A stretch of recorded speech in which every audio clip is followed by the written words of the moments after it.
আসসালামু আলাইকুম ভিউয়ার্স। তো এটা হচ্ছে পালসার 35 সিলিন্ডার। তো এই সিলিন্ডারটা আমি স্লিপ করব। তো এই যে ভেনি পিস্টন দিয়ে এসটিডি সাইজ, তো আমি আপনাদের দেখাচ্ছি যে এসটিডি সাইজ ভেনি পিস্টন।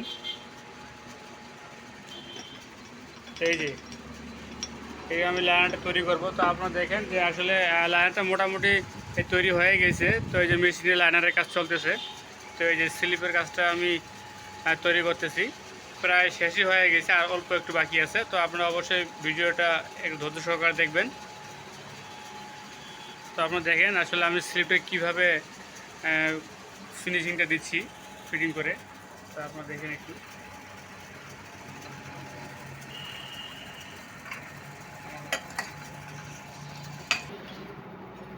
আপনাদের মোটর সাইকেলের যে কোনো সমস্যার জন্য আমার সঙ্গে যোগাযোগ করতে পারবে। আর আপনারা সকলেই জানেন যে আমার এখানে মোটর সাইকেলের সব ধরনের কাজ করা হয়ে থাকে।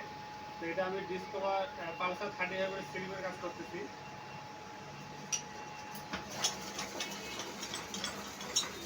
স্লিপটা প্রায় শেষের দিকে, অল্প একটু বাকি আছে। তো আপনারা অবশ্যই ধৈর্য সহকারে একটু ভিডিওটা দেখবেন।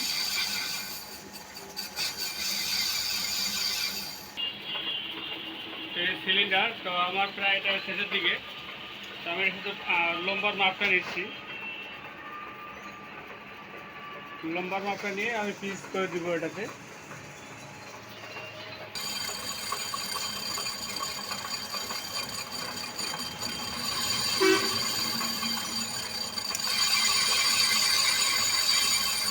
তো তাই আপনি দেখতে পাচ্ছেন যে আসলে লাইনটা কীভাবে পিস হচ্ছে।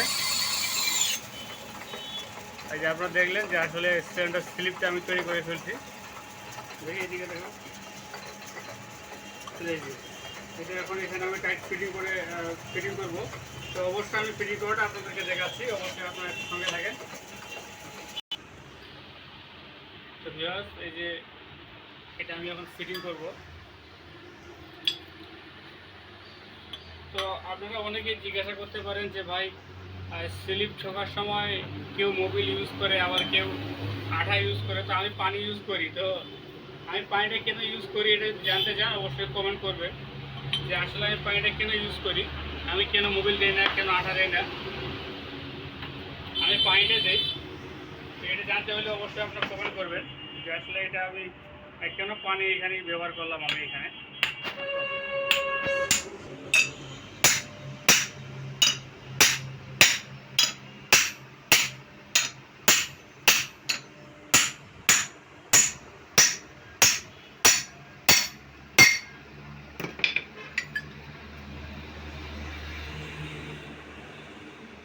দেখলেন যে আসলে আমি লাইনটা কীভাবে ফিটিং করলাম এখানে। তো একেবারে খুব একটা টাইট দিয়ে এখানে ফিটিং করে দিছি। তো ভিডিওটি কেমন লাগলো অবশ্যই আপনারা আমাকে জানাবেন। আর আপনাদের গাড়ির যদি এরকম স্লিপ করতে হয়, আপনাদের যদি সম্ভব হয় তা আসে আমার এখানে কাজ করাতে পারবেন, সমস্যা নাই। আর ভিডিওটা দেখে যদি আপনাদের এতটুকু উপকার হয় তো অবশ্যই এটা শেয়ার করে দিবেন। আর ভালো লাগলে লাইক দিয়ে। তো সকলে ভালো থাকবেন, ধন্যবাদ।